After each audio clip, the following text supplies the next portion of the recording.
9 people. That's how many were inside the house in Bratkovici. When Anatoly Onoprienko knocked on the door, he had a shotgun, he had a knife, and he had a rule. The only rule that mattered to him. Not one of those 9 people survived that night. Not the adults, not the children, not the neighbor who happened to walk past and see the light. By the time Ukrainian police understood they were dealing with one man, he had done this 43 times. The question isn't how he killed so many people. The question is what he believed was happening when he did it. And that answer is stranger and more disturbing than anything the investigators expected. Anatoly Yurievich Onoprienko was born on July 25, 1959, in Lasky, Ukraine, then part of the Soviet Union. His mother died when he was 4 years old. His father, unable or unwilling to raise 2 sons, kept the older boy and sent Anatoly away, not to an aunt, not to a neighbor, to a state orphanage. His brother grew up in the same city, in a home, with a father. Anatoly grew up behind gray concrete walls, surrounded by other children no one wanted. He would later say that abandonment broke something inside him, that the moment his father chose his brother was the moment he stopped being human. He didn't say that as a plea for sympathy. He said it as a fact. In the 1980s, Onoprienko served briefly in the Soviet military. He worked as a sailor, then a hunter, then nothing. He drifted. He had few friends, fewer routes. He studied the forest the way other men study maps, learning which paths led nowhere, which distances made a man invisible. By the early 1990s, Ukraine had collapsed along with the Soviet Union. Inflation, unemployment, a country reinventing itself from rubble. Anatoly Onoprienko was 32 years old, and he had already decided what he was going to do. The first wave of murders happened in 1989. 2 families, roadside attacks, 9 dead. Then he stopped. 6 years of silence. Police filed the cases, drew no connections. The country was in chaos. The crimes were buried in paperwork.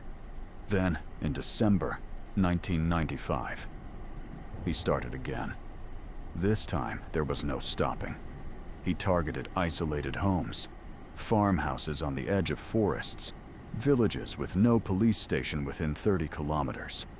He would approach at night, knock on the door, and when someone opened it, he killed everyone inside.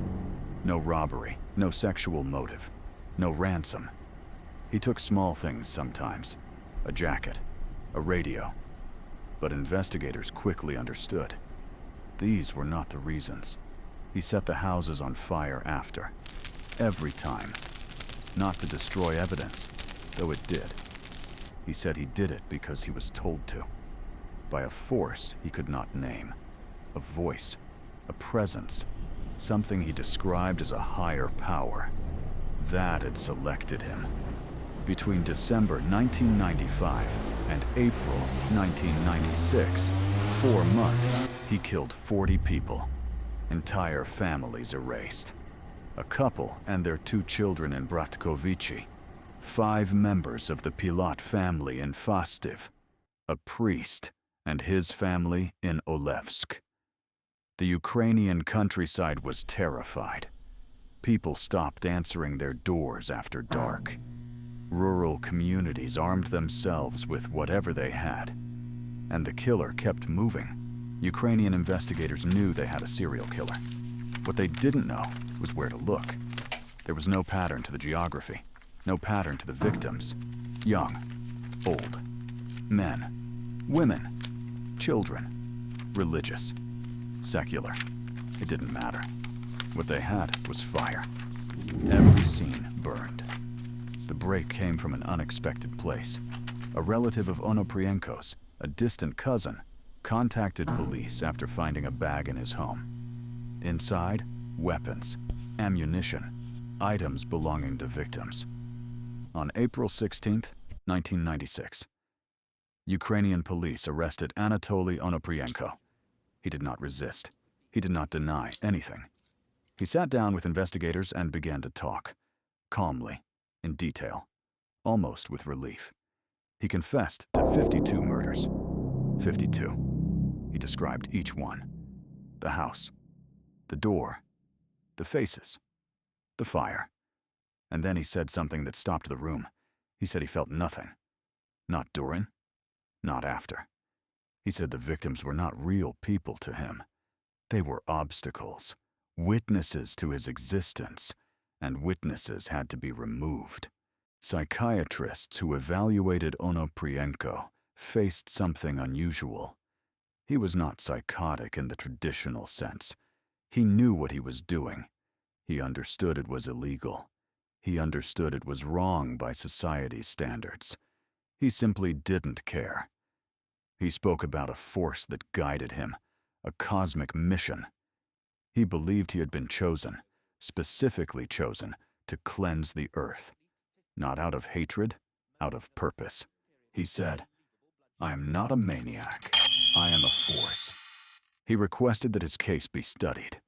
He wanted scientists to understand what he was, not to save him, but because he believed he was, in his words, a phenomenon. Investigators and psychologists debated for years. Was this genuine delusion? A constructed narrative to avoid responsibility? Or something else entirely?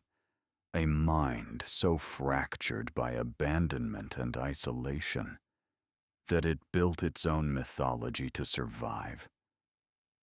No one agreed. No one ever fully agreed. Anatoly Onoprienko was tried in 1999. The trial was held in a reinforced cage inside the courtroom. He smiled at the families of his victims. He was sentenced to death. Ukraine abolished the death penalty shortly after. His sentence was commuted to life in prison. He died in prison in 2013. Of heart failure, the families of 52 people had to watch him live for 17 more years. What stays with me about this case is not the number. It's the detachment. He never asked for forgiveness. He never expressed regret. He talked about his crimes the way a carpenter talks about his work. Methodical, precise, complete. If you want to understand what a guilty mind truly looks like, this is it. Subscribe to Men's Rea Files. Every case we cover is about one thing, not just what they did, but what they were thinking when they did it. The next case drops this Wednesday. Don't miss it.